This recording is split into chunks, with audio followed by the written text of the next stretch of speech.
Oh, this is my third or fourth attempt at this video, so wish me some luck. It's the 9th of October here in Pondering, in Pattaya, coincidentally in Pattaya, Thailand. Yesterday I got hit in the chest pretty hard, probably about a seismic reaction. Oh, my dear friend, Don McBride. I found out that he died in the last couple of days. I had a long history with Don, not always good. We met in the early 80s because we were adversaries. We were both chasing the same girl. And his chase came from a Sir Galahad epic, and mine came from just wanting to be with her for a day. And we jousted on this for, I don't know, probably 6 or 8 months. And then I lost touch with him. Oh God, I don't know, maybe for 15 years, something like that. And then in 2012 or 13, our paths crossed. He moved to Gloucester, which is where I live, and opened up a Fabola, his second version of his used furniture store, and he opened it with Nat Freeberg from The Flies and from Boston. Very well-known musician, nice guy. And I started seeing Don more and more often. There was still a little bit of standoffishness there, but it melted away, and I got to know Don really well. We hung out together a lot for 10 years.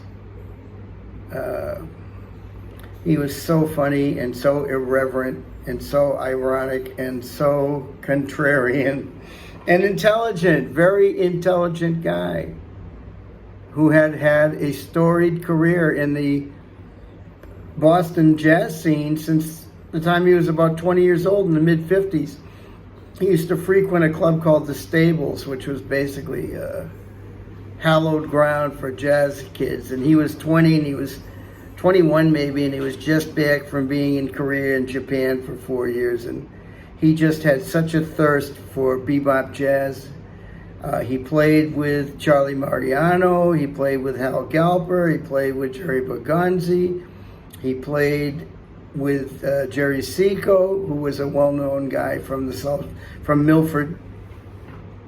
And he had a day job that was not exactly attractive. And he also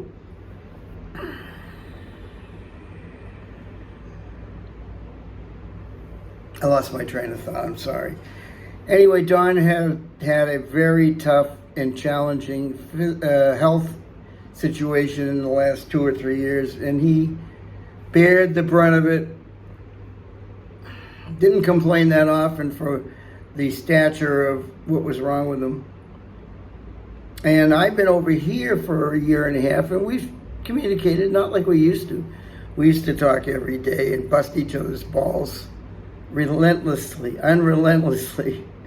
That was the nature of my relationship with Don. But anyway, he got sicker and sicker. This year he got really sick. He was still independent, still living on his own. Had an apartment in a building in Gloucester and hang on to his autonomy and pride and integrity. I love Don so much. I love his son the same. He's got a wonderful son named Bub. Bub, I'm so sorry for your loss. Selfishly, I'm so sorry for my loss too. Your father was a champion, an unforgettable champion, a true warrior with a heart of gold, which he didn't let too many people see, not too often, but he certainly loved his cat.